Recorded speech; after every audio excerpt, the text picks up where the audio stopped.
صاحب میری تنخواہ کتنی؟ وہ رکا۔ ہا، اس میں ڈرنے والی کیا بات ہے؟ تم پوچھ سکتے ہو۔ یہ 30,000۔ اگر تم نے اچھا کام کیا تو زیادہ بھی ہو سکتی ہے۔ اس کا کندھا تھپتھپاتے وہ چلے گئے۔ وہاں سے اس کی ایک نئی زندگی شروع ہوئی۔ اس بچے سے اور اس آنچل والی سے ملاقات اب روز ہی ہونے لگی۔ وہ آنچل والی اسے دیکھ کے مسکرا دیتی۔ ان کو بھی اب اس سے کوئی خوف یا ڈر نہیں تھا، اس لیے بلا جھجک وہ بچہ اس کے پاس آتا، کبھی باتیں کرتا، کبھی وہ اسے گھمانے بھی لے جاتا تھا۔ آہستہ آہستہ وہ اسفند کا خاص آدمی بننے لگے۔ بہت جلدی وہ وقت آیا جب اسفند کے گھر سے وہ اس کی فیکٹری تک پہنچا تھا۔ فیکٹری کے تمام اہم امور اسی کے حوالے کر دیے گئے۔ اسفند صاحب تو سمجھو ریلیکس ہی ہو گئے تھے۔ اسے اپنا اہم سے اہم اور خفیہ سے خفیہ کام کہتے ہوئے انہیں کوئی خطرہ نہیں تھا کہ وہ کوئی گڑبڑ کرے گا۔ یہاں اسفند کے کام آسان ہوئے، وہاں اس کی بیوی اور بچوں کی زندگی آسان ہوئی۔ 30,000 سے تنخواہ لاکھوں تک پہنچ گئی۔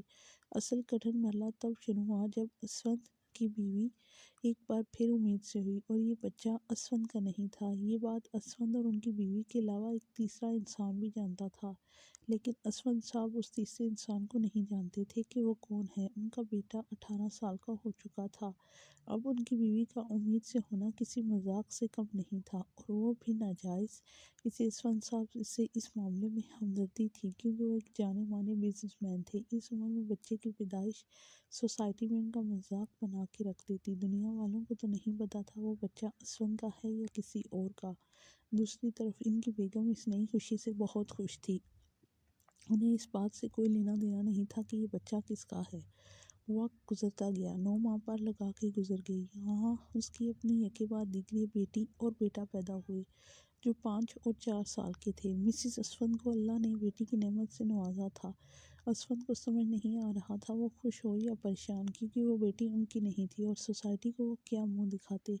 دوسری طرف ان کی بیگم ہر چیز بھلائے بیٹھی بیٹی کی دیکھ بھال کرتی۔ پھر ہی خبر کسی نے باہر نکالی کہ یہ بچی اسفند کی نہیں، بلکہ ان کی بیگم نے کسی کے ساتھ منہ کالا کیا ہے۔ یہاں اسفند کا کاروبار گرنے لگا، کیونکہ جب وہ کسی سے میٹنگ کرتے تو لوگ پہلے انہیں مضحکہ خیز نظروں سے دیکھتے۔ لوگوں سے ملنا کم ہوا، کام ٹھپ ہوا۔ یہاں ان کی مدد اس 5 سال سے وفادار شخص نے کی۔ اس نے ان کا بزنس اور ان کا رتبہ قائم رکھنے کے لیے ایک قتل کیا۔ وہ قتل اسفند کی بیوی اور بیٹی کا نہیں تھا۔ ماما، بابا بلا رہے ہیں آپ کو۔ عائشہ کچن میں حمید صاحب کے لیے پرہیزی کھانا بنا رہی تھی۔ آتی ہوں، بس یہ چولہا بند کر لوں۔ پھر وہ 5 منٹ میں کمرے میں آئی۔ میرے کپڑے نکال دو، مجھے کام پہ جانا ہے۔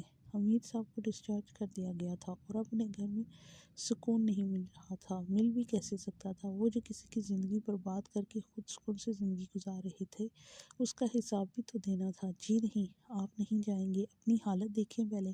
عائشہ کو غصہ آیا، گھر میں بیٹھا رہوں گا تو زیادہ بے سکون ہوں گا۔ بے چارگی سے انہیں دیکھا، کچھ نہیں ہوتا، میں یہی ہوں باس۔ ان کے کپڑے نکالتے کہا، تمہارے آس پاس ہونے سے کیا ہوگا تو کام پہ جانے سے کیا ہوگا؟ اچھی بھلی نوکری تھی آپ کی، پتہ نہیں کیوں وہ چھوڑ کے یہ محنت طلب کام شروع کر دیا۔ چپ کر جاؤ، اب یہاں بیٹھ کے کون سا سکون کرنے دو گی؟ انہیں اس ذکر سے کوفت ہوئی۔ ان کا ارادہ باہر خواب کرنے کا لیے جانے کا نہیں، بلکہ وہ اشوے کے پاس جانا چاہتے تھے۔ 24 گھنٹے ایسے جیسے صدیوں بھر محیط ہو گئے تھے۔ وہ اس کے پاس بیٹھا اس کی ہوش میں آنے کا انتظار کر رہا تھا۔ ڈاکٹر 3 چکر لگا چکا تھا، انہیں ہوش کب آئے گا؟ ڈاکٹر جب اسے ہمدردانہ نگاہوں سے دیکھتا تو وہ انہیں گھور کے دیکھتا۔ آپ ہی کا بھی کئی بار فون آ چکا تھا اشوے کے لیے۔ 24 گھنٹے گزر گئے، لیکن اسے ہوش نہیں آیا۔ دوپہر سے شام ہونے لگی تھی۔ ڈاکٹرز تو مایوس ہو چکے تھے، کیونکہ مقررہ وقت سے کئی گھنٹے اوپر ہو چکے تھے۔ ہوش میں لانے کا کوئی اور طریقہ نہیں۔ ڈاکٹر دوبارہ چیک اپ کے لیے آیا تو حسام نے پوچھا، نہیں، پیشنٹ کی حالت کو دیکھتے کچھ کہہ نہیں سکتے، کیونکہ ان کا دماغ نارمل ہے۔ کوما میں جانے کا بھی کوئی ایسا ایشو نظر نہیں آتا۔ بلڈ پریشر چیک کرتے ڈاکٹر نے حسام کو دیکھا۔ میرے خیال سے انہیں ہوش میں آ جانا چاہیے۔ اشوے جو ڈاکٹر کی باتیں سن رہی تھی، بمشکل خود کو حرکت سے بچایا۔ وہ پچھلے 15 گھنٹے سے ہوش میں تھی، لیکن اس کا دل نہیں کر رہا تھا کہ وہ آنکھیں کھولے۔ پر ڈاکٹر کا بھی بھلا ہو، جس نے ٹارچ نکالتے اس کی آنکھیں کھول کے چیک کی تھی۔ یہ ہوش میں آ چکی ہیں، وہ بھی کافی ٹائم سے، بے ساختہ کہا۔ حسام نے اشوے کو دیکھا جس کی آنکھیں حرکت کر رہی تھی۔ کب سے ہوش میں ہے؟ حسام ہرٹ ہوا۔ وہ کب سے وہاں اس کے لیے بیٹھا تھا اور وہ ناٹک کر رہی تھی؟